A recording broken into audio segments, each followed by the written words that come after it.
Et Jésus dit dans l'évangile, mais je vous l'ai déjà dit, vous avez vu, et pourtant, vous ne croyez pas. Jérusalem, où l'on pouvait trouver toutes les écoles de religion. Jérusalem, où la tradition sacrée de Moïse était préservée. Jérusalem a eu Jésus, mais n'a pas cru en lui. Ils ne l'ont pas mis à la place qu'il fallait dans leur vie. Philippe a porté l'évangile aux Samaritains. Et ces Samaritains, des gens qui ne sont pas juifs, qui n'avaient aucun accès à la tradition, à la loi, ont accepté l'évangile avec une grande dévotion. Et pour cette raison, les paralytiques et les infirmes ont été guéris. Parce que les gens de Samarie ont mis Jésus à la place qu'il faut dans leur vie. On nous dit qu'il y avait une grande joie dans toute la ville.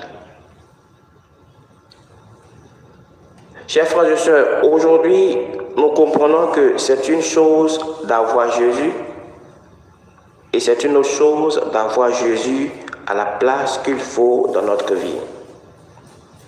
C'est deux choses différentes. Je peux avoir Jésus,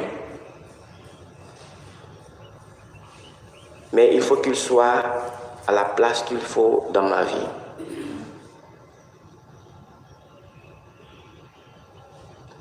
Quand le diable attaque, il attaque une maison. Celui qui peut se défendre, c'est le propriétaire de maison, pas le locataire.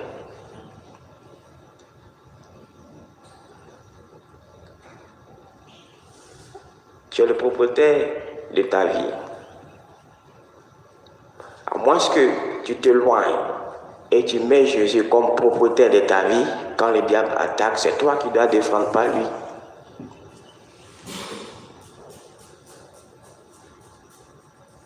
C'est comme un pasteur qui luttait pour préparer son sermon et qui ne voulait pas être dérangé par sa fille de 5 ans. Alors il a pris une carte du monde sur sa table, il a déchiré en petits morceaux.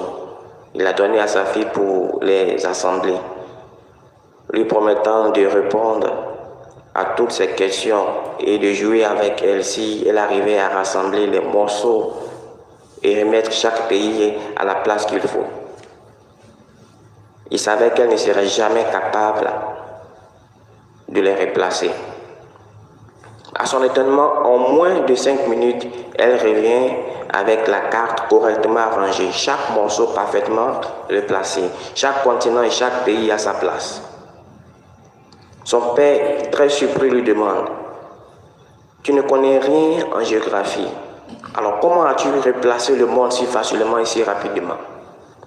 La petite de 5 ans a souri et a répondu en disant « La photo de Jésus était au verso de la carte et je savais que si je mettais Jésus à la place qu'il faut, le monde serait reconstitué parfaitement.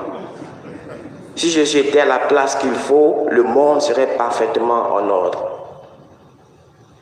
C'était justement l'inspiration dont le pasteur avait besoin pour son sermon. Il a remercié sa fille, puis il a rédigé un puissant sermon sur le thème « Construis ta vie en mettant Jésus à la place qu'il faut ». Cher bien-aimé, place Jésus correctement là où il faut dans ta vie et ta vie ne sera plus jamais la même. Amen.